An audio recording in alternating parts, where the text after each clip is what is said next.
Good morning. So, I am happy here to introduce the team from Qentelli. So, before introduce, just I want to have few words how Qentelli is there in Vishnu Education Society in Bharam. So, the founder of the Qentelli Solutions Private Limited is originating from Bharam. So that is the reason why the people, actually there is another scenario is there. Around 12 years back, so one company named Net and Rich, they want to establish their organization in Bharam. So at that time they have some dilemma whether we can support the clients from Bharam or not. Then our chairman Vishnu garu came forward and we have given a space in our Bharam college, that is degree college and MCA college. A lab is given with a systems of 50 systems and around 70 employees work for 24/7 in 3 shifts. They worked on remote infrastructure management. After successful completion of 2 years, they are able to give the support to the world from Bharam. They got the confidence by having the infrastructure, network facility. Nowadays, broadband is very easy and having the facilities. But at the time of 2010, so we have the network issue at the place like Bharam. But we supported that company. Then after 2 years of completing successful operation at Bharam, they started a company near Kannada. Now it is having 500 employees working in Bharam. That is the first MNC in Bharam. The company is called Net and Rich. Later it is acquired by HP Enterprise. So this is the success story of that company. With the same visionary, the Sanjay Yupudi sir, the CEO of the founder of this Qentelli company, and our chairman Vishnu garu is associated with Sanjay sir. So last year they came forward to start their operations in Bharam, and we are thankful to the Qentelli company and the people like Sanjay sir and Prasanna sir, co-founders. So they started last year in our MCA block, second floor. They hired around 17 students from our college. They trained. After completion of training, they are having the employment, the regular employees in Hyderabad Qentelli company. So one good thing is we have to congratulate the Qentelli company, the people, the senior leadership people in Qentelli company. They completed 10 years of their existence.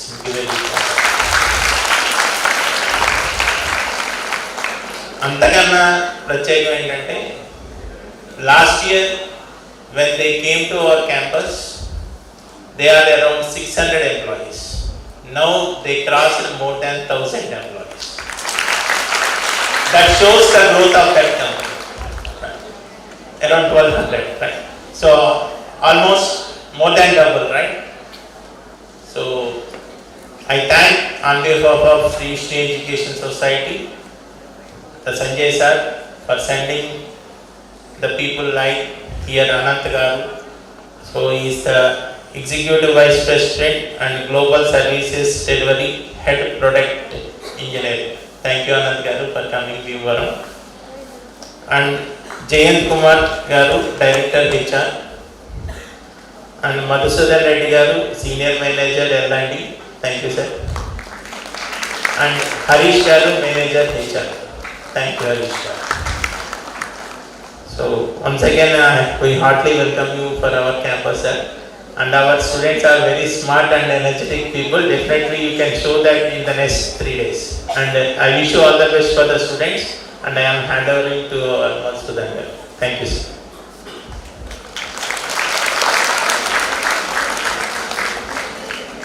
Good morning, everyone. Can you hear me? Am I too loud, too low? Once again, good morning. Good morning, sir. I can't hear you properly. Good morning. Good morning, sir. So let me check, do the volume again. Good morning, Vishnu College. Good morning, sir. It's not too loud. So I think around 500 students here or 300 students. We'll try once again. Good morning, Vishnu College. Good morning, sir. Thank you so much. So I'll quickly take a minute to introduce my leadership here. Mr. Rajgaru already introduced me. My name is Madhusudan Reddy. I'm taking care of all the learning initiatives at Qentelli. I'm also coordinating for the entire campus placement program here. Without a further ado, I'd like to introduce our leadership, Mr. Anand, who is the Executive Vice President for the business, and Mr. Jayant, who is also Head HR, People and Culture, who takes care of the entire employee relationships, employee management. So, I would like to hand over the session to Jayant to take this forward. Thank you, Madhu. Everybody hear me? Yes, sir. All the vocal cords got warmed up? All good? Alright, the ones who are there in the other auditorium, hi to you as well. Since the capacity was not accommodated, so they were sitting in the other auditorium. I'm sure you all must be knowing. So hi to them as well. Firstly, thank you so much for the Vishnu College management for the warm hospitality. I think we started this relation. I think Sanjay knows the management much earlier, but in terms of a formal relationship and our extended office being here in Vishnu College started off last year. So it's always been great coming here and happy to see you all, right? It takes me back to 26 years back. So I come with around 26 years of experience in HR. I was there sitting on the other side way back in 2000. So good to see you all. It's so nostalgic being here. So let's do a quick energy check. All right. So vocal cords got warmed up. I request all of you to just please stand up. I'm sure all of you would have come all the way. Some of you have traveled, right? Came here, been waiting here since 7:30, 8 o'clock, right? Okay, let's do some quick. What do you want to do? You want to shout? You want to? Some more vocal cord warm up? Alright, let's do this, okay? On the count of, raise your left hand.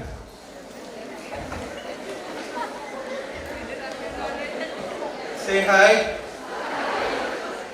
Raise your right hand. Keep your left hand on.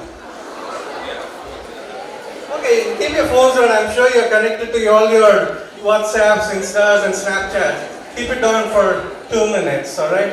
We'll have more. Alright, now get both your hands together. Give a round of applause.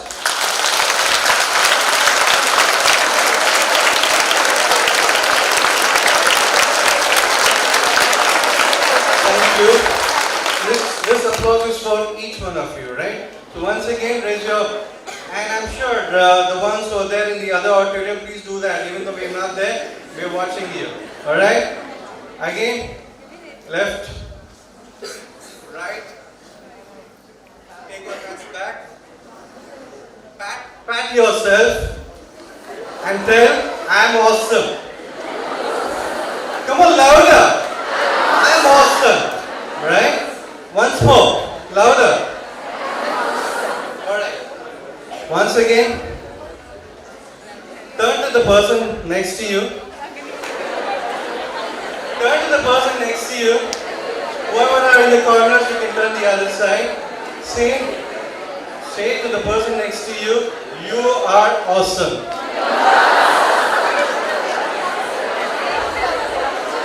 Each one of us in this room, the reason why I want to say this is that each one of you comes with each one of us, right? Not just you, we are also there in this room.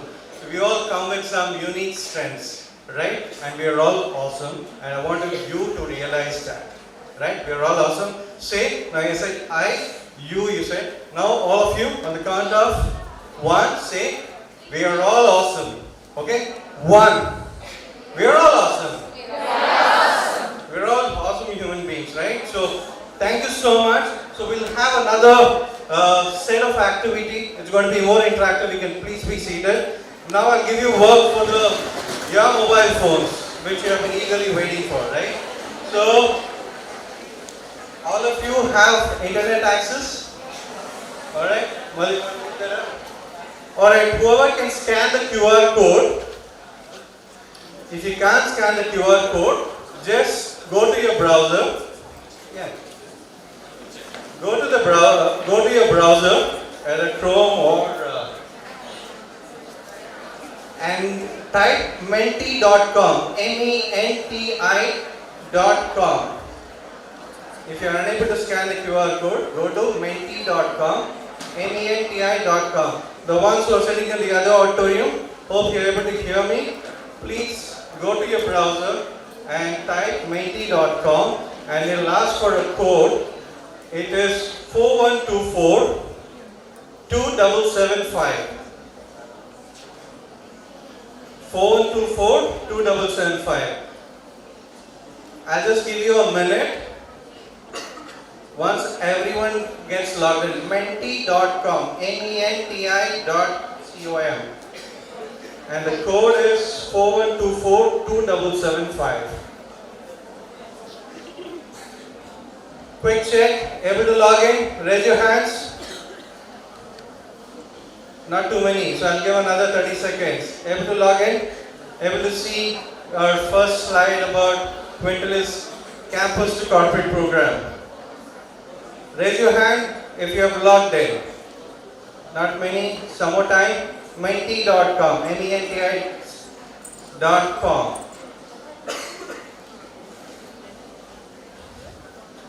Just put up that.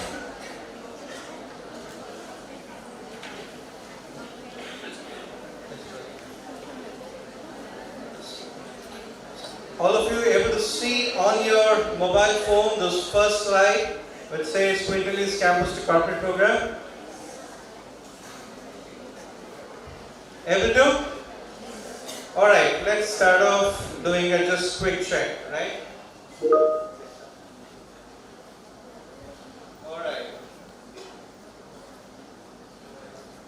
Alright, since I can't ask each one of you, right? Able to see the first question? How are you feeling right now? Able to see it? Yeah?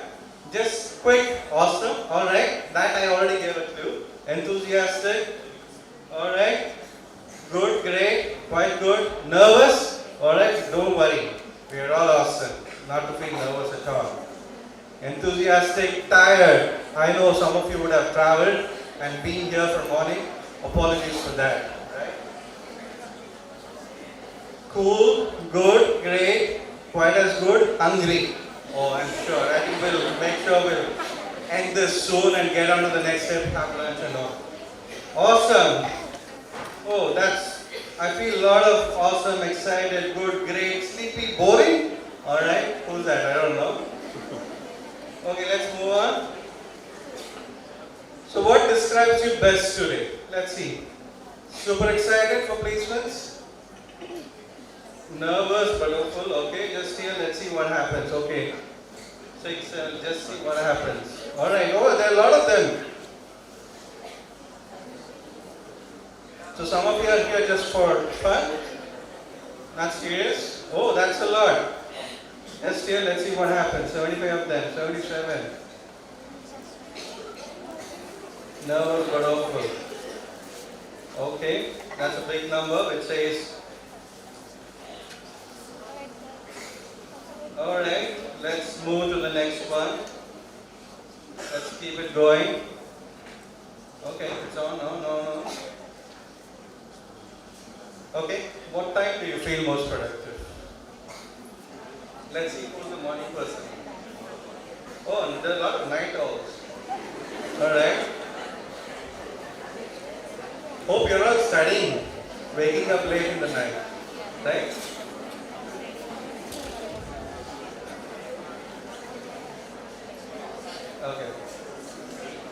Okay, not bad. The equal number of almost equal morning and night. Okay, let's check what matters to you most And your first job, work-life balance, okay, awesome. Job security, learning and growth, nice.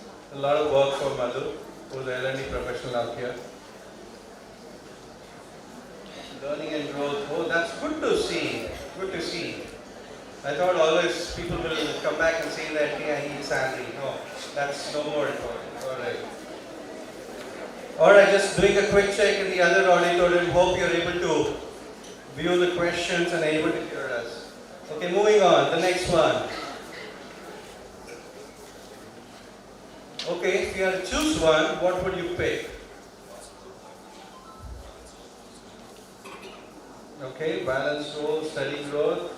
Okay, nice, good to know, good to know. Awesome. Awesome. Oh, that's balance role and steady growth. That's what Qentelli offers. Next one, let's move. Yeah. Okay, interesting question. I know there are apps which are not listed here. I'm sure there would be other apps you would have used in the last 24 hours. Insta, oh, a lot of Insta batch here. Okay, I keep calling my wife Insta batch. She's always on Insta. Huh? Oh, GitHub. Okay, leads. Okay. Alright. Interesting. Okay, I see a lot of Insta batch out here. How many Snapchat? Very few. I don't know about any other apps. So any other apps that you use apart from the one that's listed here? LinkedIn? Serious? Are you serious? How many other LinkedIn? Okay, not bad. Okay, how often do you use AI tools? Multiple times a day. Is it to crop your pics for Insta?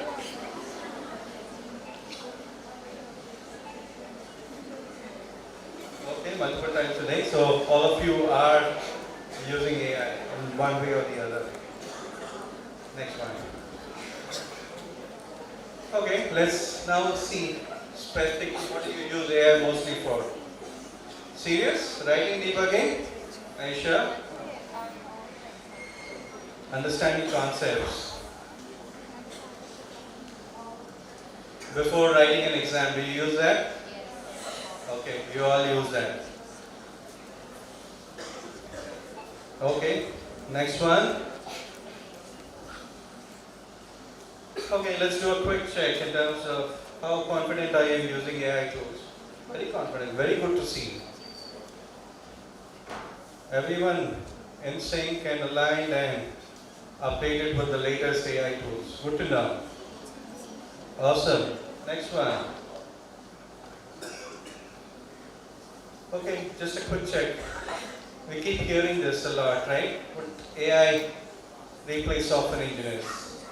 We do keep hearing it, right? Do you think? No, it won't. But the engineers who knows how to use AI will replace the ones who don't use AI.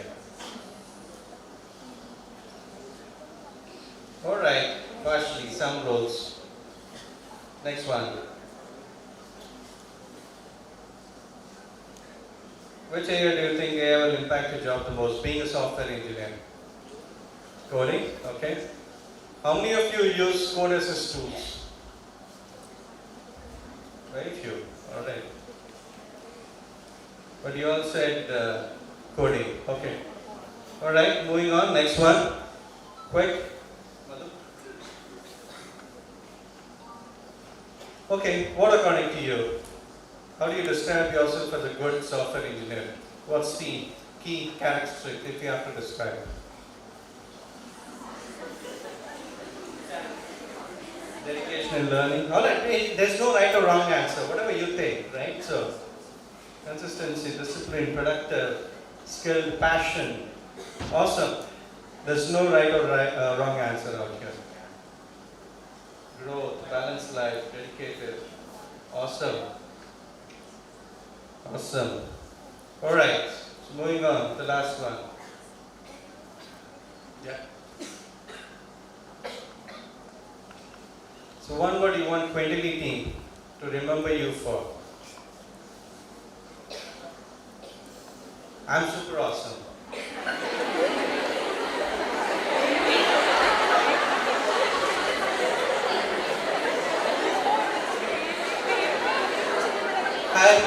It's all based on merit, right? We have close to 700 students out here. Okay, hire me is coming out, yeah. We want to, but you know, right?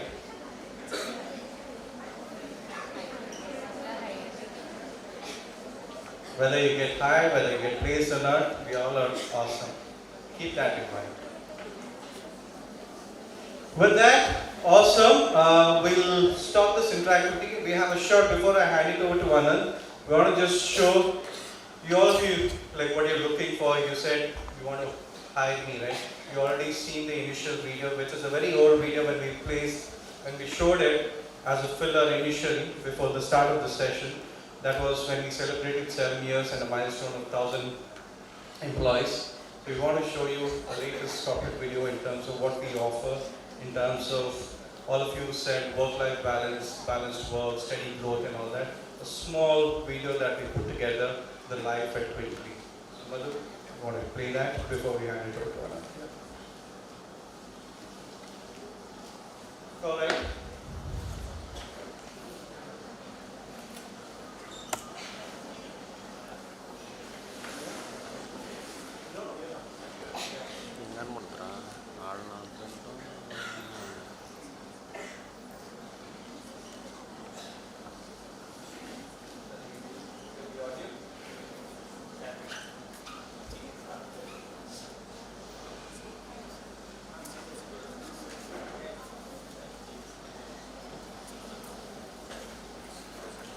Yeah, just give us a minute.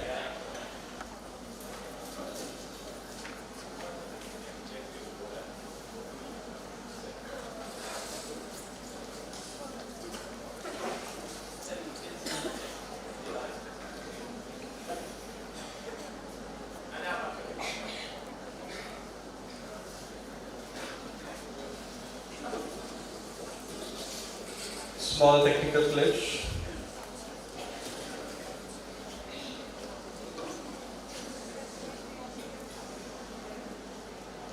Welcome to Qentelli, a global technology organization built on trust, engineering excellence, and a strong culture that empowers people to do their best work.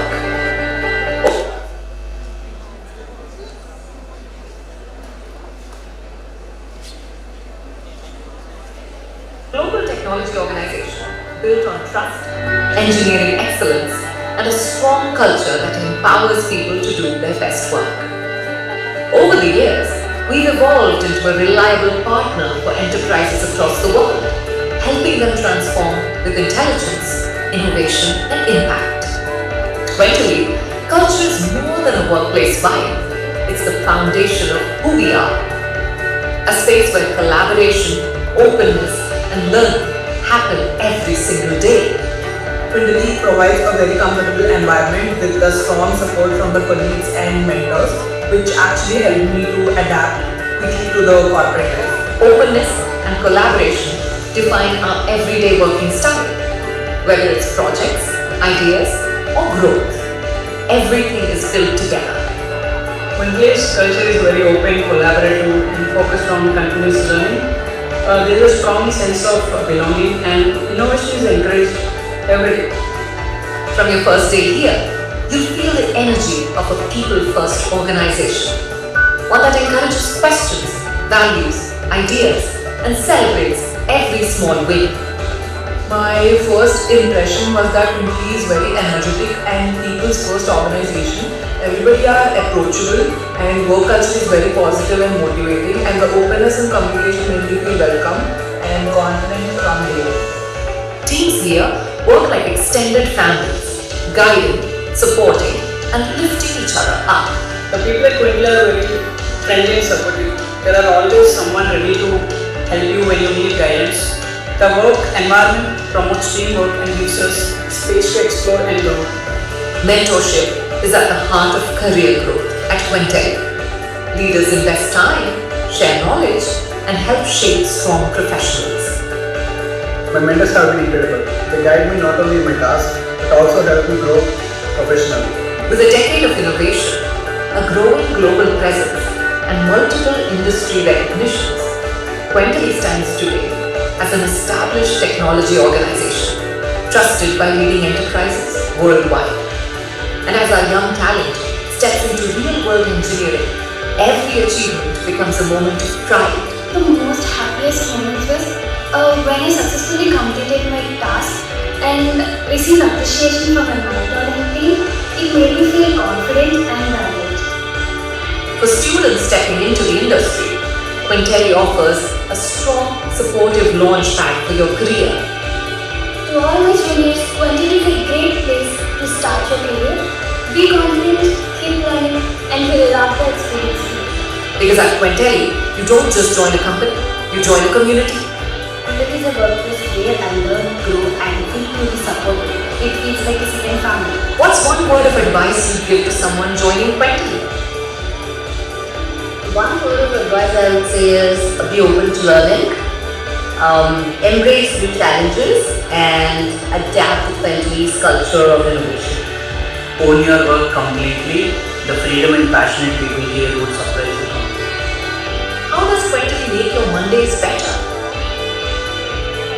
Qentelli does make my Monday better at times because it gives me the leisure of taking work from home on the days. This is amazing. It's just not Monday. Qentelli makes all my days amazing, and it's because of the collective teamwork that we have in the organization. The freedom provided to employees here is all that's needed to make your Mondays or your whole week a better place. What's one thing you'd never change about Qentelli? The one thing that I would never change about Qentelli is the culture that we have, and we open to policies that we follow. I think that's really amazing about us. Actually, there are many things. The top things that I would say, the culture and the rigid innovation, hunger for innovation is something that I would never change. What's a Qentelli moment that made you go, this is why I love my job? For the first month when I joined, I was given a honeymoon phase from my manager, and it honestly felt like love.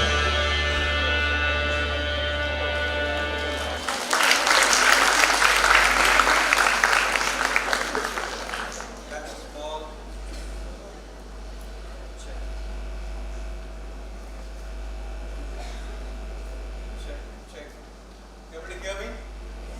Alright. That's just a small glimpse of in terms of what we are. There's more. We have amazing people. People and culture is what is the core and the DNA of our company. Yeah. So with that, I would like to hand over the mic to Anand, who's been with Qentelli, one of the founding team members of Qentelli, been there since the start. I think even before the start, when we saw the company started out. So, 41.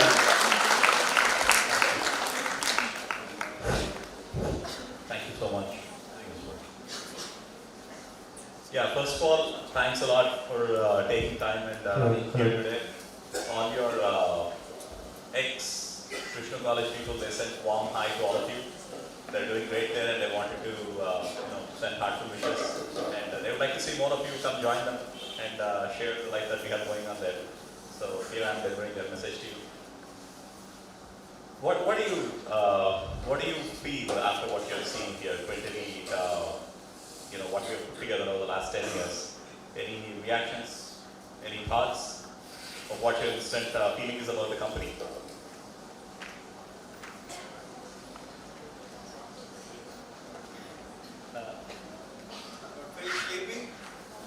No, it's fine. Anyway, so what we have done, I'll share a few stories that will help you understand what we have put together, right? We have started this company around 10 years ago, and when we started, it was a lot of ambition and a lot of questions that we had in mind of what we want to do. Our founder Sanjay and the team that we have been talking about here, we have been working for a very long time together doing technology consulting. And when they had the idea of starting Qentelli, we came together, we were thinking of, hey, what do we need to do with this company? How do we really make sure that this company turns into something meaningful and not just any other technology firm, right? So that's where I was into picture, and he trusted me with, can you build a delivery team, an engineering team that really matters? So that was my problem statement when we began. Now I'll start with my background there. I've been, just like Dan said, I've been one of those people that sat on the other side. I was an engineer, I'm an engineer, and today I'm proud to be an engineer. There was a point of time where I was kind of very question marked about, hey, what exactly did I learn in my college days? Does it really amount to anything when I go into the industry? Can I do something meaningful? These were all thoughts that haunted me back in the day too. And as I progressed, I picked up my first jobs, and as I moved over the course of last 2 decades, I've come to a point where I really, truly from the bottom of my heart, love being an engineer. I would not be anything else but an engineer. And today I'm the most happiest person to realize that I've taken the right career choice, and I've been a part of some great institutions, worked under great mentorship and leadership like the ones that you have here. I cannot thank enough for them putting whatever they put in me. And why I say that is, it is very important for an engineer to be a problem solver. And we're going to be talking about that quite a bit today, right? Ultimately, all said and done, you're going to be solving one problem or the other in your daily life, and either you're solving a priority of which class to bunk today, or which, what's the most optimal way of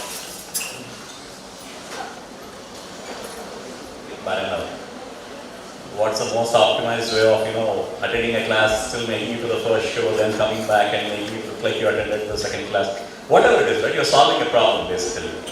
And that's one thing that really stood in me, that really stuck in me through my course of learning, is that, solving problem is what truly matters. That is who an engineer is. For that matter, a doctor is an engineer, a lawyer is an engineer is an engineer, of course, because they're all solving problems. And I decided, when Sanjay asked me with this thing, I told him, you know what, I'm going to put together a team that is going to love problem solving. We don't care titles, we don't care who we are, you take care of the career paths, you take care of the opportunities and all that.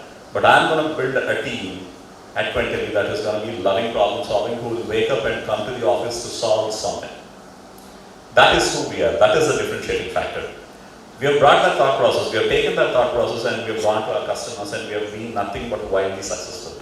And that made us truly stand out from the likes of the biggest of the game, biggest of the companies, right? Probably they'll come here in the next couple of weeks, so I don't want to take names, but biggest of the biggest technologies companies that you can think of, we were able to outbid them. We were able to show better solutions than them because we really poured our heart into problem solving. Right? It's one thing when you get into the industry, you'll understand is, you look at the requirements, your client has a problem, they're going to tell you that, hey, this is what we're trying to accomplish. Half of the time when they tell that, hey, here is where I want to go, even they don't know what are the problems involved in it. They need help with identifying the problems in there. It's not like exactly they know what needs to be solved and they're hiring you, right? They're able to think of, all right, my company needs to go there. And we become the real good technology partners. We are able to tell them that, hey, these are the 5 problems that you're going to run across, and here is how we will solve them for you, right? So that's the mindset that super large companies are unable to bring, probably because of their size, right? And they don't have that type of attention for every single customer. And that's where our differentiation came in. At the DNA, we are engineers, we are problem solvers, right? And over the last 10 years, what I realized is people really get bored when they don't have the right problem to solve. And coincidentally, I was talking to Sir today about what can be done to improve the ecosystem during the academia times. And we were exchanging ideas about, hey, let's give real problems to solve. And once you do that, once you're able to show engineers good problems to solve, it's like, it's an excitement. It's like a kid in the candy land. They forget everything else and they're going to start chasing the solution, right? So that is what we were able to do, and in this process, we were able to help companies not of small to medium scale. Good thing on the other hand, big thanks to Sanjay and Prasanna's network and relationship and the reputation they have built in the market. That from get-go, from day one, we started with Fortune clientele. The first customer that we had was Southwest Airlines. We opened the company with Southwest Airlines customer. Right? And that is not a usual thing that would happen in the market, and it would, like I said, it is all that credit goes to the founders network. And when we were able to go to companies of that size and tell them that, hey, show us what you want to do and we're going to help you solve the problems. They trusted us with that, and they started giving the critical business problems they had, and we were able to successfully solve them. In fact, after we were able to solve some important leadership, decision-making problems that they had at Southwest, we started building our teams there. Today at Southwest, we have about 300 people. I think we have 300 people just with Southwest Airlines, right? And in this process, we came across another company who, and here is exactly what they said. I was part of that meeting. I was sitting in that meeting over a dinner table. And then they were like, our company has been around for 25 years. We are industry leaders in what we do. And there has not been a competition for us for the most part of the time. But lately, in the last 5 years, medium to small size companies are coming into the market and they're able to snatch customers away from us. We don't know what we are doing wrong. We don't know where to go from it. All that we know is we want to retain our leadership position. That's all we know. Conversation started there, and then we started telling them how they can look at it. And I personally was leading that exercise too, where we went through a 6-month assessment of the whole company. Now we are not talking testing, we are not talking simple development work, we are not talking DevOps or AI tools doing something fancy, right? We are talking hard, core, pure business. So we did like a 6-month business work with them, saying this is where your company needs to go. And obviously they said, all right, you guys exactly know what we need to do, so why don't you do it for us? And that turned out to be a massive 3-year implementation with a 150-member team. And guess what? At the end of the 3 years, the transformation that we did for the company made them so visible, so agile that under 1 year they got acquired by a mega large company, and today that mega large company is our client. So we are still working with them. So what does all this tell us is that we are doing something right with the mindset, the DNA that we are building in the company. And your seniors who have come there also have started, obviously, with the arrangements that we have, with the associations that we have, there's a certain tool set that people get trained on, screened on, come into, and all that bridge is there.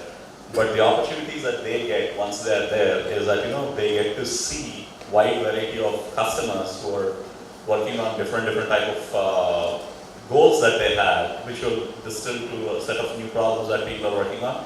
And as you've seen in the video, your seniors are working in a shoulder distance from all these people and are getting high exposure to how the industry works, right? So they're not essentially just working on one tool, one project, one role, right? So that is the ecosystem that we have built, and today I think we are about 45, 50 active customers, out of which more than 30% are Fortune 500 clientele, and we are spread across multiple geographies. We have an offshoring, we have a nearshoring, we have in US, I'm assuming you guys know what it is. Offshoring is all India based, nearshoring is all Latin America based, and onshoring is all US based, right? And so that is the distribution. So we have delivery teams distribution across all these places. We have travel opportunities across all these places. And we make sure that our team members are able to go travel at least for a bit, whenever there is the right opportunity, so that the exposure is there, and then they come back, they stay, whatever it is, right? I mean, we have a full laid out platform for that. So we have that settled ecosystem, and we are 1,300 people now, with an established target of probably doubling by end of next year. That's the growth that we have going on at Qentelli. And apart from all this, one other common factor that all of us share at Qentelli is the connect with the community. And again, we were chatting about that too, why that is important. The connect with the community is extremely high for the company, which means that we want our business to mean something to the community. I'll be honest, Qentelli could have picked very easily, very simply, picked a college in Hyderabad. Logistically speaking, it would have been seamless. But why Bhimavaram? Why here? That is because there is a sense of belongingness that we share as people towards the places that we grew up in, towards what made us who we are today, right? There's a lot of love and respect that all of us commonly share, which is why we said, no, I think our founding roots are in Bhimavaram, we should be there. We should make sure that we provide more such opportunities to more such people from where we come from, right? So that is one classic example of the type of community thinking that we have.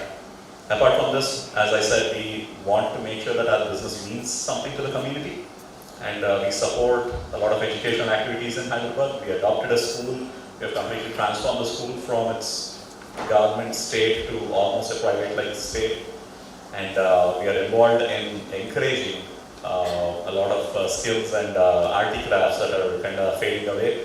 So whenever our clients come in, we obviously take care of them, and when we take care of them before they're leaving, we make sure that they get all goodies and everything that they need to go back comfortably. And when we do that, we make sure that we present to them artifacts, skill works that are done by tribal communities, and skills that are fading away, and create an exposure. So they take those products, they go out, they talk, and then intergenerate back more business to these communities, which will again keep the skill going, right? So we do many such things. These are just top of the mind items that I'm telling you. So ultimately, that defines who we are. We are a very community-centric company. We want to make sure that we are here for a reason, that our existence is meaningful, and to do that, we make sure that we are all the time maintaining a problem-solving mindset. We don't want to just chase the dollars, chase the numbers, and say this is how much money we want to make. No, we always chase, hey, this is the size of the problems that we want to solve. Right? Money is a byproduct, it will happen, the revenues will happen, right? And that's exactly what has been happening. And today we are a very, very, very well respected company for all these attributes, and I feel that is something that, to that person, that is something that will bring me back to office on Monday, and that is something that will make me go to the office on a weekend, and that is something that will now make me work around the clock because I don't feel it is work anymore, because I feel it is purposeful work that I'm doing. And with that, I will retire, and hope that gives you necessary information and a color of who we are. And we can talk through more details as we spend the day. But look us up and you will have more information. And if you have any questions about anything else of what we do, how we do, why we do, we are here to talk to you over the next couple of days. Thank you so much.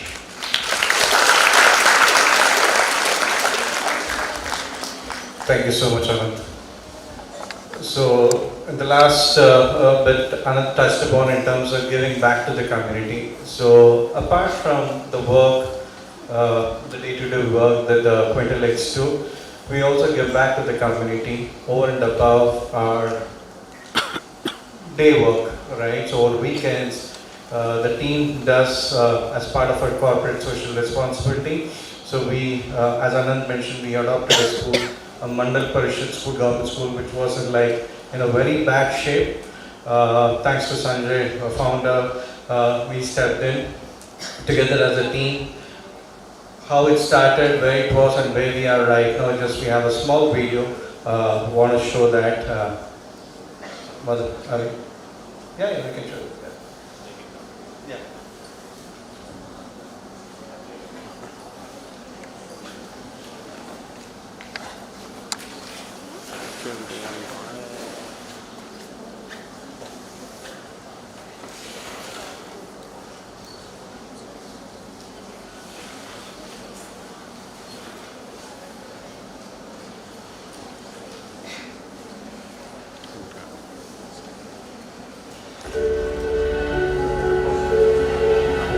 Most know Qentelli for our technology services.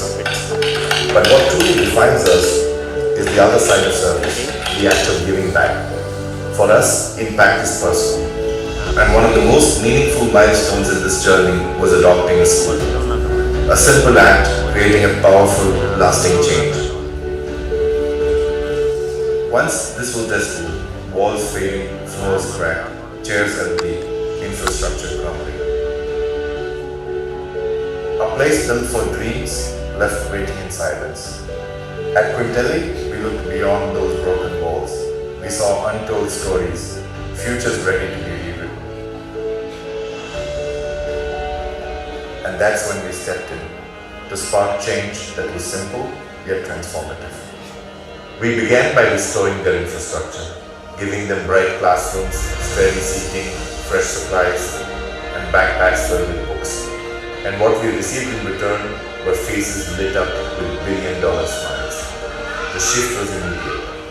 A new energy filled the air, what we call the fresh breeze of hope. Then we asked the children, what do you want to be when you grow up? Police! Doctor! Teacher! Singer! Army! Scientist! Hero! Writer! Engineer! Because today, these children walk into a space that nurtures their present while building their future. And for us, at Qentelli, the greatest joy was watching their path clear of obstacles. A path that leads to possibility, confidence, and a brilliant tomorrow.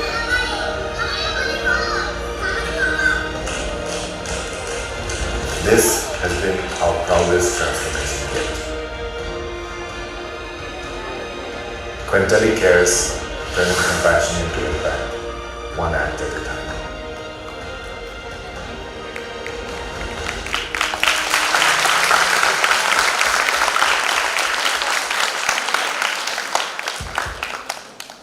And this is only just one part of it.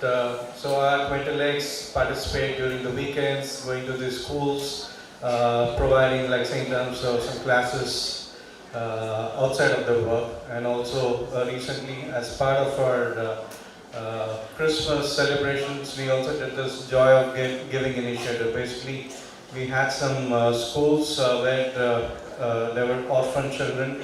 So we said, okay, we'll take wishes from them, and then our employees or Qentellites came forward in terms of fulfilling their wish. So it was part of our Joy of Giving initiative. So there are a whole lot of things that we do, and whoever comes in, so they get part of that. Start giving back to the society. So with that, so Madhu, we move on to the next session, which is going to be the So Madhu, I'll hand it over to Madhu. Madhu will just take you through in terms of what's the next steps of this placement process. Over to you. Thank you so much. Hello everyone, can you hear me? Yes, sir. I saw a couple of students sleeping on the chair at the back. So 1, 2, 3, 4 people are happily sleeping there. It's fine. So people who are sleeping, maybe I will just count them. Is it fair to count them out of placements? No? Yes, no, maybe? No? Stick. Let's do one thing. Without any delay, I'll just quickly walk you through the next process. How we are going to do the evaluation process, what are the steps involved, what will be the timelines, and how you can prepare.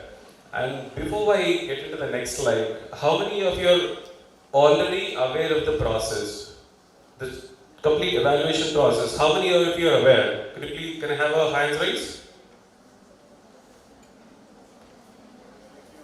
Very few. You didn't get any communication saying that what will be the rounds, how the interview is going to happen? No information? So half information, I can see half hands there. So is it a half information, full information, or no information? Half information. Let's learn full now. Okay? So today we are here, as you guys know. After this session, post lunch, we are going to have an aptitude test. Post lunch, we are going to have an aptitude test. Aptitude test details will be sent to you on your email address, which you registered, which you submitted while completing your registration. Is it clear? So aptitude test details will be sent to you on your personal accounts, personal email IDs, the email ID which you submitted while the registration. Okay, that's going to happen today. And for the group discussion, students who clear the aptitude test, who move on to the next round, will have a group discussion tomorrow morning. We'll have a group discussion tomorrow morning, first half. And followed by students who clear the group discussion part we'll move to a technical and HR interview which is starts tomorrow, second half, and day after tomorrow, which is 7th. So 6th morning it will be a group test, today afternoon it will be an aptitude test, tomorrow morning it will be a group discussion test for the students who got shortlisted for the aptitude, then followed by HR and technical interview for the students who shortlisted from the group discussion. Is it clear? Any doubts? Perfect. So now raise the hands who have a clarity, do not have a clarity, who still have a full information, half information, no information. Okay, thank you. Now, after clear the interview, what happens? Any idea? So, after you clear the HR and technical evaluations, we will go back to Hyderabad with all the scores, then we'll announce the final shortlisted students to roll out a letter of intent for internship. Is it clear? Once we go back to Hyderabad, we'll do the final evaluation of all the scores, we'll announce the final shortlist and roll out an offer letter of intent for the internship program. Post that, we'll have the full-fledged, rigorous internship program happens on the campus. So how many of you know Qentelli has office on campus? We have office here. Oh, most of you. Very good. So all the training happens at Qentelli office in Vishnu campus starting from February. Clear? Next, what happens next? The final evaluation takes place after the internship program gets over. When I say final evaluation, things you already learned from a technical aspects, logical aspects, and after the technical evaluation, we roll out a final full-time offer letters, then you will be a full-time employee for the Qentelli. Is it clear? Yep. So that's where the FD conversions happen sometime in August. So from February, we'll roll out a calendar, how many months the training will happen, what will be the evaluation process, who will be your trainer, how the hands-on practices will happen, we'll take care of everything. So remember this phase, you'll see me for next 6 months. Okay? So that is in terms of the process for next. So any questions? Feel free to raise a hand. I'll be happy to answer the question for evaluation process standpoint. No? Yes? No? Maybe? I can't hear no also. No questions. Thank you so much. I hope student. Yeah, please. Oh, wonderful question. Students who are supposed to take the exam know had a question. Faculty asked that question. Okay. Now I want to ask you. Let them ask the question since they said they don't have any doubts. What is duration for the aptitude test? 40 minutes. They have the answer. And how many sections you'll attend there? So, for aptitude test, its duration is 45 minutes, 3 different sections, 40 questions, you'll answer in 45 minutes, which happens today afternoon. Clear? Clear answer? Thank you so much. Yeah, people who are smart, they can finish in 20 minutes and leave the hall. Yeah. Jayant is very confident about your skill set.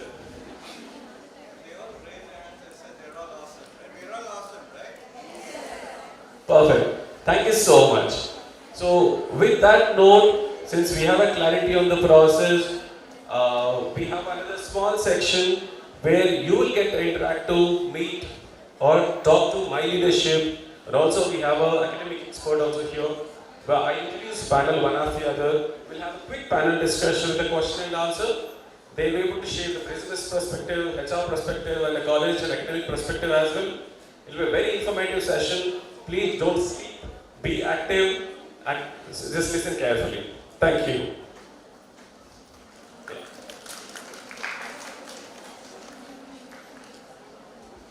So, as a part of a panel member, I'd like to invite Mr. Anand on the dais. Please welcome Mr. Anand. So, again, as you already know, EVP for the Qentelli. He'll be the chair for the panel today. Please. And second panel, we have Mr. Jayant Kumar, who is a head HR, a director of human resource, people and culture. third in the panel, we have Dr. Sumit Gupta, who is the Director of Placements, Vishnu. Please, sir. I'll be happy to have all the panel members here. So, since you already know my face, I'm introducing myself again. I'll be the moderator for this session. Bear with my face.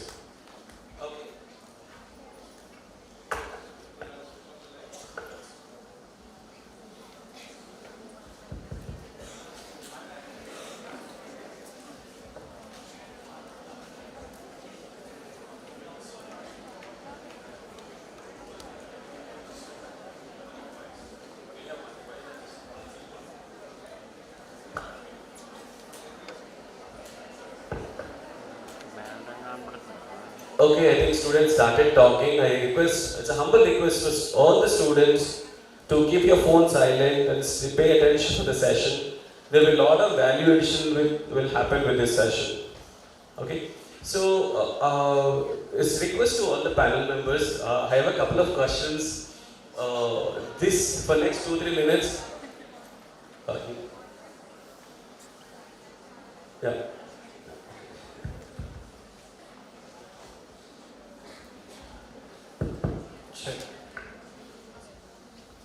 So this request to all the panel members, for next 2-3 minutes I'll take a student side and ask some questions. Maybe you can help us understand what is in it for us and why we should choose Qentelli and why academics and industry has to go hand in hand. Yeah. So how many marks did you get? Sir, what's your last sem score? I will not disclose. Yeah. I will not disclose. Yeah. I never went through the campus placements. Yeah. So my first question is to the chair of the panel. So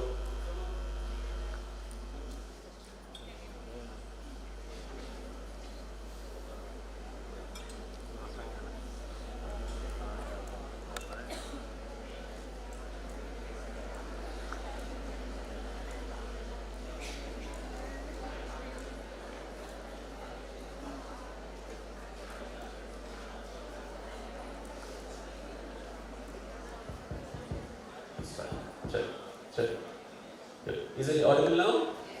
Yeah. So again, just going back to chair of the panel, Anand. So my question to you is, from the product and business standpoint, what are the most important skills you look for in a fresh engineer beyond just the technical knowledge? So regardless of a product or a service type of firm, see ultimately in business we are continuing to build products for one person or the other, right? It is all about building the technology. So as an engineer, the role, regardless of the type of the company, would stay the same, right? Now, the most important skills that are historically been of value and that are becoming more and more valuable nowadays is the communication part, the communication and collaboration, right? And being very sharp at it, being very good at it, when you just put it that way, is becoming, I'll be honest, the quality of that is coming down. I don't know if it is the distraction with the gadgets that are being there, or it can be the amount of dependencies that people are building on the tools that are coming in. The communication quality needs a lot more attention than what it did. So that's one thing that we will continue to look for, right? And the second part is being able to articulate a problem very well. You will have to, as a person building anything, you have to be able to simplify and dumb down the problem statement. It is easy to create complicated problem statements. It's actually very simple to do that. But the good engineers, the good people in the industry are the ones who are able to simplify that. So if there are two things that I can tell you, that is going to be being super sharp at communication and collaboration, and being able to really simplify problem statements. Thank you. For me, the lesson for this message from this answer is be a good storyteller. Right? When I say storytelling, it can be anything. Explaining effectively about your own skill set, your own resume can be a good story. Correct me if I'm wrong. Yeah. So see, I don't really doubt any of these people are not good storytellers. They are very good storytellers. You should talk to their parents and faculty. You just have to be able to successfully translate that into engineering environment. So yeah. Thank you so much, sir. So my next question goes to our next panel member, Dr. Su. What changes do you believe are necessary in engineering education to better prepare students for the real world scenario? What do you think? Thank you, Madhusudan, for this question. We try to iterate our system with the same question in mind, like what is required, what has to go into the system. And as Anand said, one area where we feel a lot of work has to be done is communications. I feel in India especially, somehow the system is one-way delivery. Like students feel comfortable sitting in classes, teachers feel comfortable delivering, and the exchange is less sometimes over there. We try to change it. We try to, even when we have, let's say, placement sessions, if you ask the number one challenge we put to students is, let's say, if they can come up with questions, if they can put doubts, if they can have intellectual discussions on any topic, on technical, non-technical, or even their own lives and other things. And that is one area where we find a lot of hesitancy or reluctance over there. Of course, second part is the students, I feel that they have to prioritize things correctly. Like many times they're doing a lot of things, but they're not prioritizing things correctly. So they have to develop, initially first 2 years they have to develop fundamentals. Next 2 years they have to invest in technologies plus attitude. Attitude is problem solving plus communications. Thank you. Thank you so much. So, did you get the message again? The faculty very clearly saying that you guys don't ask questions. I also felt the same thing. You never asked me anything when I gave us chance to ask the question. Thank you so much, Dr. Sumit. So, in the same order, I jump back to the next panelist, Jayant. When hiring a fresh graduate, what qualities or behaviors most strongly influence your hiring decision, even more than the marks on the certificate? Alright, so being part of the HR team and then trying to get the right person into the system, that's why I started off by saying that, hey, we are all awesome, right? Each one of us comes with that unique skill in terms of our unique strengths.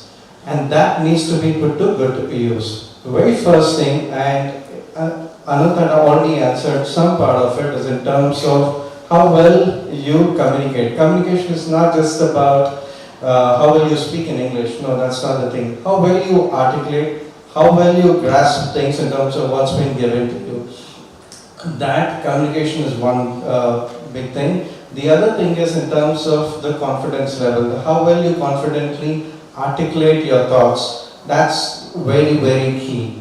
And then in terms of adapting to changes, right? So once you get in your college life is completely different from when you get into the corporate life. We have our WhatsApp stories going on, all the social media things, we keep hearing a lot of things. I did my CSE, I did my AI, I want to become a data scientist. All that is good, right? As soon as you get into the system or get into your first job, first be open to learn what's been given to you. I know we come with a preconceived thing that, hey, I want to become a developer, I want to be a data scientist, I want to be a dev. All that is good, but first you're getting into your first job, learn what comes to you, right? And then in terms of asking the right questions, right? So you need to question the status quo. I know you're new, trying to adapt to the culture and the DNA of the organization, trying to get to know the system, how it works and all that. At the same time, be confident wherever you're stuck.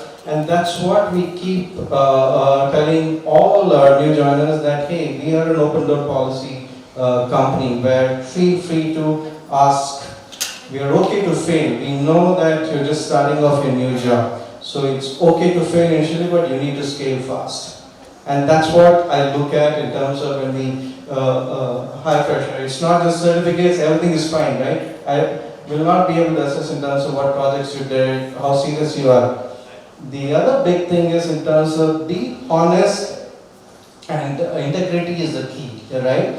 Be passionate about whatever you take up. That's you need to show that passion. You want to become a software engineer, be passionate about being a software engineer, right? The whole lot of thing. It's not just one part of it. Learn, be open to learn, and I think that's what I keep looking at when we interview. And it's not just the certificates, degrees, percentage. It's all the filtering criteria that we have. But that's not.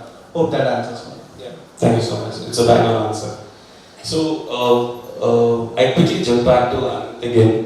What differentiates a graduate who grows quickly into the high impact contributor from one who actually struggles on the floor in terms of you bet on an attitude, you bet on pure skill set?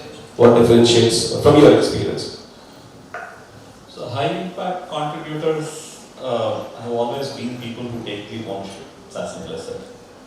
And that is one thing that is increasingly becoming scarce in mindsets. Skill sets again can be coached, and you can put people in an ecosystem to observe, learn, coach, and all that can happen. But there's a fundamental mindset of ownership that I think is an individual responsibility. That is not an institutional responsibility. There is no way a college or a company or anyone external can come in and say, make your DNA ownership DNA. That just cannot happen. It has to come from within you saying, you know what, I'm going to start taking ownership of things. Once you have that, you will have enough ecosystem that will help you do that job. And those are the high value contributors. Now, anyone who's coming from a college ecosystem such as, well, not Vishnu per se, but an Indian undergrad industry exchange happens at this point, right? Because of the type of system that we have going on, and again, unfortunately, because of all the social media, the distractions, the incorrect directions, or the incorrect inspirations that everyone is picking up from social media without much grounding to that philosophies and all that, right? Because of that, there is an increasing disconnect in people's mindset from the ground reality. Okay, and then they chase the wrong object. And that fundamental nature of, okay, everything starts with my personal mindset of taking ownership goes missing. Now when this group comes to the industry, that is probably one of the things that, there is a lot of difficulty in trying to get that seeded, that idea seeded. Again, nurturing will happen. Again, at Qentelli we do quite a good job of it. We actually give a lot of opportunity, coaching, and when situations arise, we kind of hold, not hold, to have that opportunity to get that ownership thought process going on. But that is very time-taking. That is, all that is happening at a cost, if you can think of it, right? Students are now learning to take ownership at an expense. The client is dependent on you. You are a part of a team. The team is overall responsible to deliver something, and you are learning to take ownership versus being able to contribute. And none of it is skill related, like I said, it is a mindset thing, right? So that probably differentiates quite a bit. Thank you. This reminded me of a Hindi proverb. How many of you are familiar with Hindi? How many understand Hindi here? So there is a proverb. It says, "Kaam 19 chalega, aadmi 20 chahiye." So when we talk about I need a perfect candidate, if our attitude is good, it's easy to teach them work. If they're responsible, it's easy to train them. So for me, that's a lesson from Anand's message. For me, that's a top priority. With that, I'll jump to Dean, Dr. Sumit. This question is about bridging the gap between academics and industry expectations. So how is academia evolving to bridge the gap between a classroom learning and industry expectations, and what is a role of extra efforts which Vishnu is putting to nurture the kids here? Thank you, Marcin. Recently I was in Capgemini. We had almost parallel kind of session over there. Again, what I gather from both of these discussions over there, in terms of expectations from industry, it's more attitude part, more on behavior part, than on technology front part over there. Because technology changes very fast. What we are learning, they may not be using it that much over there. So, but whatever they are learning, what attitude they are getting into that learning, that is very important for them over there. So again, emphasis is on, as Anand sir was saying, like students have to learn responsibility, doing things what they are doing properly, doing their part, doing their learning part properly over there, not applying shortcuts, doing things with integrity, honesty, and putting their heart into it. And that is where, like, whether they are doing their fundamentals or whether they are building up projects later on. We have lots of opportunities, we have lots of internships, we have lots of initiatives in campus for learning and so on. But again, every place, the idea is the same, that something is given, but then they have to take the responsibility of taking it deeper over there. If you just leave it, it's a push model, it will not work for them in life. It has to be a ownership, as I was saying, ownership and taking up responsibility, getting into this learning mode, getting into the process mode rather than thinking what I'll get out of it. Many times the focus is on what I'll get, not on what I am putting in over there. Thank you so much.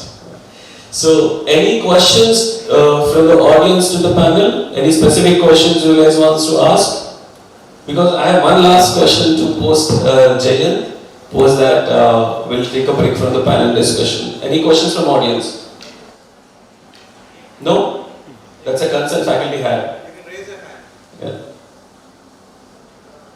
Anyways, now since no one raised their hand, I'm coming back to Jayan. Since I raised a hand, you raised the hand, so I'm asking you the question now. So, just getting back to the question. What advice would you give a student to remain relevant, employable, and resilient in fast-changing job market? So, as the team clearly mentioned, it's all about evolving technologies. The technology is relevant now, may or may not relevant 10 years from now or 8 years from now. So, what are your recommendations for the students? Okay. The biggest recommendation that I gave to each one of you in the room and those on the other auditorium is that in terms of be passionate about whatever you do, right? And then learning is a constant thing. We all have this social media theories all coming up. Okay, keep that aside. Just take it hardly up one person. That's what Anand keeps telling everyone. That hey, keep that aside. Be part of relevant groups for the role that you're getting into. Keep enhancing your skills. Like you talk about AI, get deeper into what exactly AI is. Right? You talk about data science. I want to become a developer. I want to become a coder. Get deeper into, speak to your alumni groups you're part of or already there.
While the conversation happened, there is another question which struck my mind.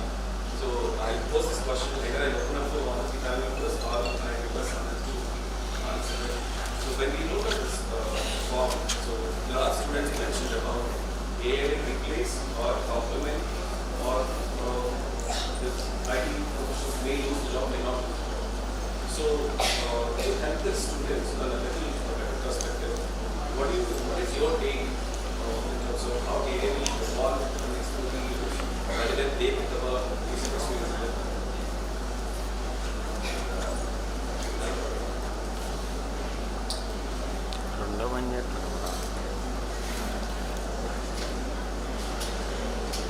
Yes, okay, at the back. Everybody here, Anna? Yes, no, maybe you're just speaking or morning again. Okay, we're just trying to fix the mic out there. Yeah.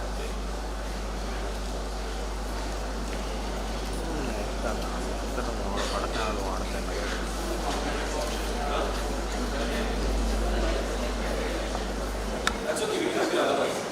Give me the single mic, that's right. You can switch off. Check. Hello, check. Can you hear me? So, for the benefit of audience, I'm just repeating the question. Considering the evolving AI, when we wrote a survey, people mentioned about AI will complement, or AI will kill the jobs, AI will kill the repetitive jobs in other version which we got. So, considering the experience you have, the market you have seen, what is the guidance you give to the present generation? How the AI will evolve by the time they have some decent number of years experience in their hand, and what are the 1 or 2 points which you guide them? It is not going to be a short answer, is that okay? Yeah, absolutely fine. Because this question has become a very personal question for me, and I want to make sure everyone gets this right, at least they see what I see. First, let's go back to who we are. Okay, biologically, we are sapiens. Okay, I mean, if you guys understand all that terminology, we are a biological group of species. Okay. Now, what made us different from the other species is the ability to communicate and collaborate in large numbers. That is fundamentally why humans became better than other species, an animal, right? So let's build on that. Eventually, as we lived over the last billions of years, coming into today, what species have done is they were communicating, collaborating, and at one point they started building tools out of stone to simplify their lives, right? And then they were able to domesticate fire, control the fire. So the eating habits changed, and to produce that fire and to control it, they did some tools. So let us establish that our species, we communicate and collaborate in large numbers, and we continuously keep improving our life using tools. That much is established. This is not a thing of today, not a thing of yesterday. It has been happening for a billion years now. Similarly, in this process, we have continued to become, inventive, and our aspiration to keep on inventing and improving life improved, and we have continued to build tools all the while. Now, in this process, technology happened, and the technology in its current form and shape that we are referring to is happening to us. Even the stone tool, the iron tool, the copper tool are also referred to as tools and technologies back in the day, right? And today we are referring to all the software type as technology, right? Now this has been happening for the last 4 decades, where we have improved the type of communication, collaboration, and improving our life systems. Now, from my experience, what I know for a fact is when calculator was introduced, was invented, then accountants were, they were fearing that they'll be out of job. They said, oh, that's a computer, that's doing everything that we can, that we do, and we are soon going to be out of job. But the reality was contrary, right? A new tool came into market and people started becoming better at it. Similarly, in the last 2 decades of my career, when I came into the market around the mobile, enterprise mobility space, when mobile devices hit the market, that was a brand new, phones existed, but phones in this shape and form newly hit the market and the industry was disrupted. And everyone was fearing that a lot of companies will close, and actually they did too. BlackBerry type of companies completely went under. They said this is going to change the game. Oh, sure, that thing happened. And cloud computing happened, where the information is stored, where it is processed. Everyone used to have a room, a server space, 3-4 people taking care of it, hosting applications and whatnot, right? So that was happening. Suddenly everything moved to cloud. It got centralized, and we are just consuming it like you would create a Gmail account. You are now creating an Amazon, Azure, GCP account, and you are starting to launch applications. So cloud has disrupted the space, right? Similarly, there is a process disruption called DevOps. What developers used to do and how they used to handshake with the operational team, the lines between them faded away, and the ownership that I spoke about kind of became very amalgamated. Developers run a lot of operations, people who run operations are also developers, right? So that type of process change happened. That was a disruption. And then in the same line, AI happened, right? Now AI for our particular industry today is, if you think of it, it's a generation tool, right? It is able to generate without manual intervention the boilerplate stuff. Boilerplate means templated things, right? Normally something that young teams would be trained to write after they come into the company. Now we don't need to do that anymore. You can just prompt the system and that code will get generated. Now with the same generators you can test the code, with the same generators you can write code to deploy the code, you can use the same generator to generate code that will generate code. See how the cycle works? So all this is a part of humans' basic behavior of inventing new tools. And I think every single time for the last billion years, humans have been smarter to embrace them and not let them replace us. Okay. This will not be any different story. If anything, the amount of code or the technology that will get generated using the AI is going to be at least 50-60 times higher than what it was back in the day. When I say back in the day, before this year, because of the type of automation and the AI ecosystem that has come into place, there is an extremely high amount of technology that will get built in a very short period of time, which means that there is going to be spiked up demand for engineers to come and maintain, to review it, to architect it. There is no way AI can just on a single prompt do exactly what you're trying to do and do exactly what you would do and do exactly how you would talk to your dean or a principal and make certain decisions and come back and implement them and do all that and completely take you out of the equation is not going to happen. And imagine the same thing in an industry where we work with clients like biggest airline companies of the world, biggest banks of the world, right? Banks that have $7 billion in investments, they have 130 applications. And just Qentelli, we deployed a 200 people team to support that 160 applications. And there is so much of decision making that happens, a manual decision making function that happens every single day. And there is no way AI will come and just take away all that and put everyone out of job. Still, people will be continuing to make the decisions. They will be architects of the system. They will be building systems. They will be moving more quickly towards the vision and not essentially get replaced. Code generation, code creators, content creators, for example, content creators, you must have taken a massive hit. People who write editorials, newspaper agencies, they have massively transformed, right? Because of content creation, that has become very automatic. Now graphic generation is becoming more automatic. So those areas, the creation part has gone under transformation, and those role types will change to architecting versus generating. I hope that answered. Thank you so much. Is the answer clear, or did I represented you or not exactly? Yes, no, maybe? No. So, having said, with that says, AI will not replace any jobs, AI will not kill any jobs. Whatever the news you read on Instagram Academy or WhatsApp University, please get it validated. Not everything is you read on WhatsApp is true, not what you saw everything on Instagram may not be true. Okay, so with that note, I would like to humbly thanks all three panel members for spending your time here and addressing this audience. Thank you so much. Give a big round of applause to the panel members. Yeah. So with that note, this is the last segment for today. With that note, I quickly want to capture the feedback of the whole session today. Yeah. So I'll quickly open up Mendy again, grab your phones again. Quickly pick up your phones. And go back to the same website called menti.com.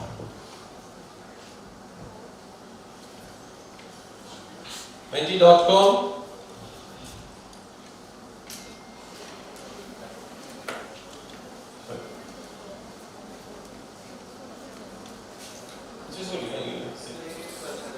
I just want them to see the passport. I don't know which side it is. Yeah, that's right.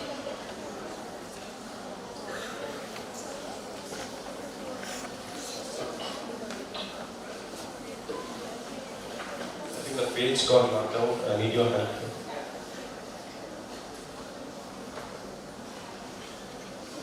That's right.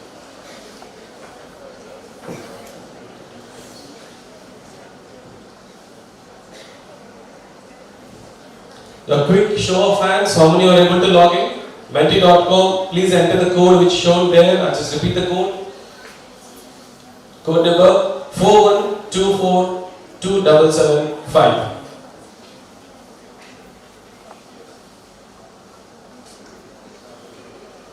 Yeah. The students who joined from another location, I hope you guys can see the screen. Just publish the screen once again.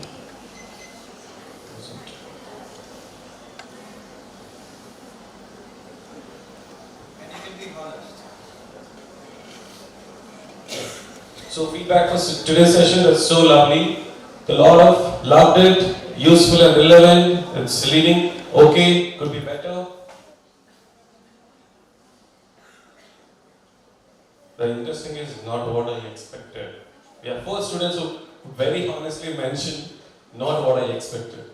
I'm not sure if it is below expectations or above expectations. Oh, wonderful.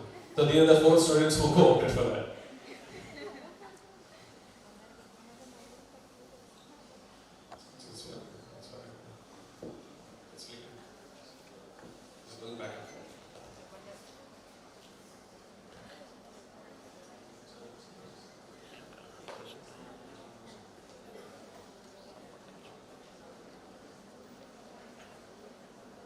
Any specific comments or suggestions you guys have for me or us to share more information?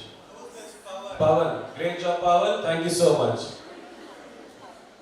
So we used to have a very famous name called Sai, now the Pawan is the next rival. Who is?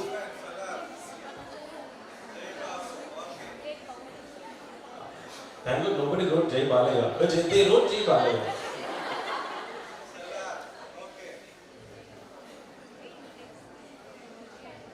Intake count. How many are Balaya Babu fans? That's really disappointing. Only 4 hands were raised.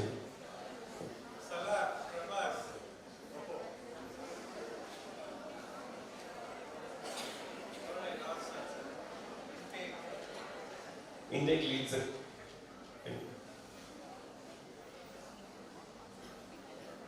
Perfect. Yeah. So with that, I thank you everyone here. Thanks to Mr. Rajgaru for organizing this and Mani for taking a lot of efforts to bring us here. And I've been disturbing Mani for everything. Thank you so much. You've been a great audience. That's end the session. Thank you. Please be seated then.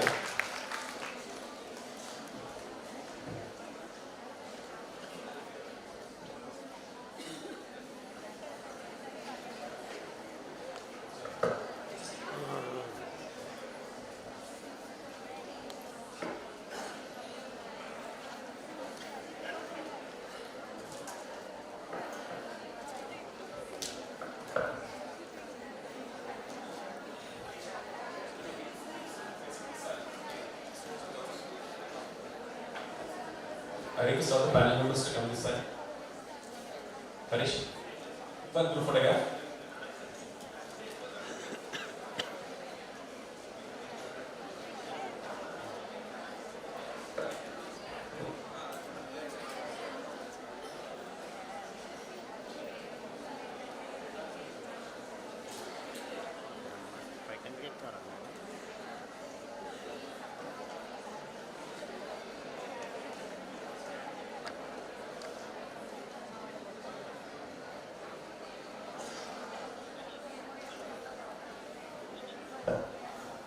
Sir, please come, please come.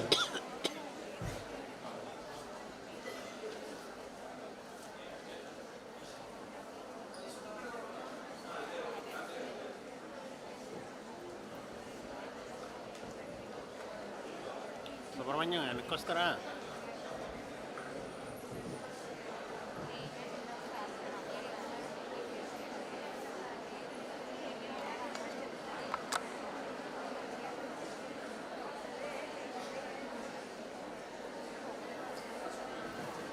Just be seated. We want a photograph with you as well.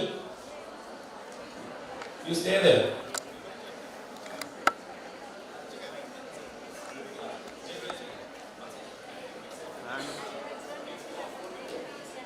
సరేనా? మళ్ళీ చేస్తాం.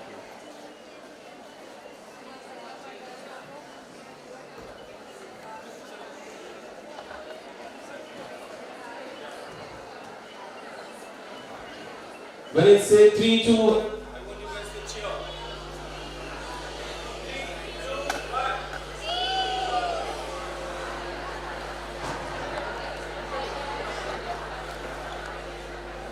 I can't hear anything. The session is over. I think you guys are hungry. You guys want cheese now? You have a cheese. After he takes walk.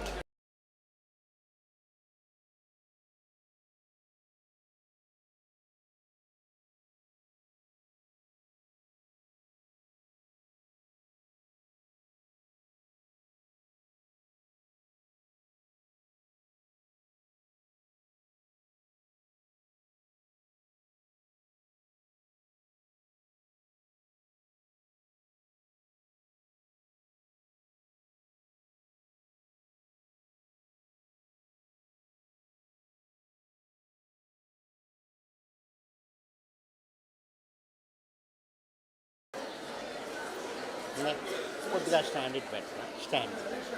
Stand ఇక్కడ పెట్టారా?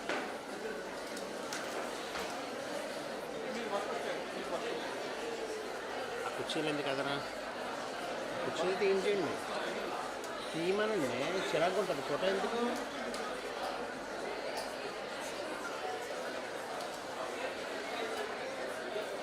తీరంటారేంటి? Photo అలాగే తీసేస్తారండి. తీరంటారేంటి? Photo అలా తీస్తారా? ఏం మనుషులు మీరు? Both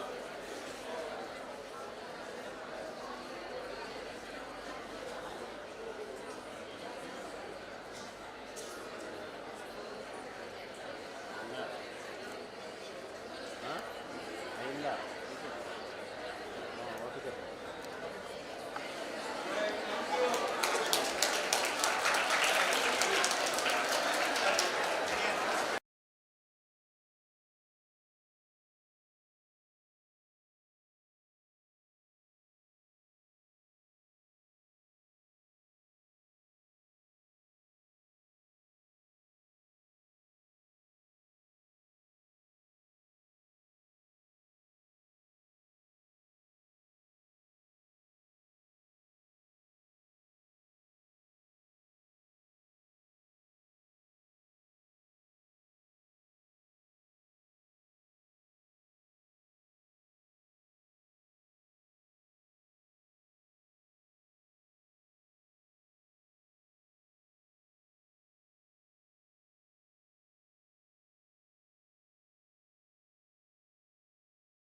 What next? Aptitude test. How do you know where it's happening? How do you get your details? We are going to send you an email, and you have to go your respective college labs. The faculty will announce the labs. I'll also mention that labs in the email. And reach that computer lab on time. The session will start, the exam will start at 2 o'clock. You have sufficient time to finish your lunch, get your things picked. Please do not carry your phones to the lab. Okay? Carry your student ID card is mandatory. Carry one government ID book is mandatory. We already mentioned that in the email. We'll assemble the session. Entry starts at 2 o'clock. What is the duration of the session? 40 minutes. Thank you for having the clarity. Yeah. 40 questions, 45 minutes. Are we good? Thank you so much. All the very best. So can you have a round of applause for yourself?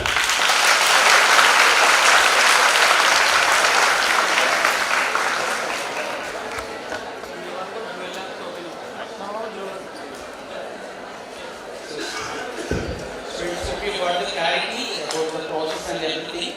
So thanks for the wonderful presentation, sir.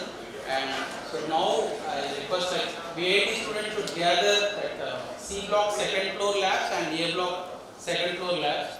I will post the segregation in the group itself, and also you will receive an email shortly. And also SVCW and degree college students should gather dual labs by 2 o'clock. So be there by 1:50.